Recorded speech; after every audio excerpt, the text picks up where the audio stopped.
இது மீனாட்சிக்கும் சொக்கநாதருக்கும் திருமணம் நடந்ததா மதுரையில்? மதுரையினுடைய அரசி, பட்டத்தரசி மீனாட்சி. நான் பல மேடைகளில் சொன்ன செய்தி, இந்த உலகத்தில் ஒரு பொண்ணு ராணி அப்படின்னா ஏன் ராணி தெரியுமா? மகாராஜாவின் மனைவி என்பதால் ராணி. எந்த மகாராணியை நீங்க எடுத்துக்கிட்டாலும் சரி, இவங்க இந்த நாட்டினுடைய மகாராணி அப்படின்னா என்ன காரணம்னா ராஜாவின் மனைவி என்பதால் மகாராணி. ஆனா நம்ம அன்னை மீனாட்சி மட்டும்தான் திருமணத்திற்கு முன்பே ஒரு நாட்டை ஆட்சி செய்து மகாராணியாக இருந்தவள். அதனாலதான் பாண்டிய நாட்டுக்கு பேரு கன்னி நாடுன்னு பேரு. திருமணத்திற்கு முன்பே ஒரு பெண் ராணியாக இருந்து ஆட்சி செய்த நாடு பாண்டிய நாடு. அங்கதான் இருக்கிறார் சொக்கநாதர். இந்த சொக்கநாதருடைய சிறப்பை பத்தி நம்ம திருவிளையாடல் புராணத்துல தான் படிக்கணும்.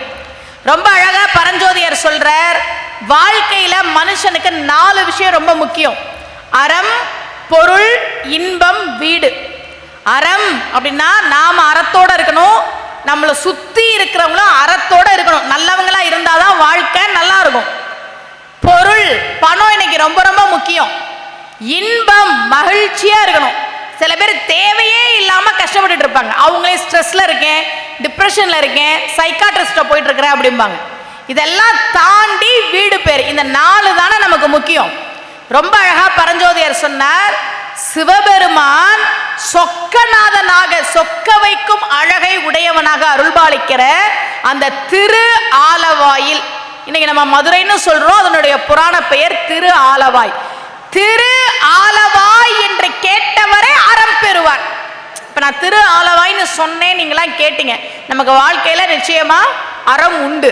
திரு ஆலவாய் என்று கேட்டவரே அறம் பெறுவார். செல்வம் ஓங்கும்.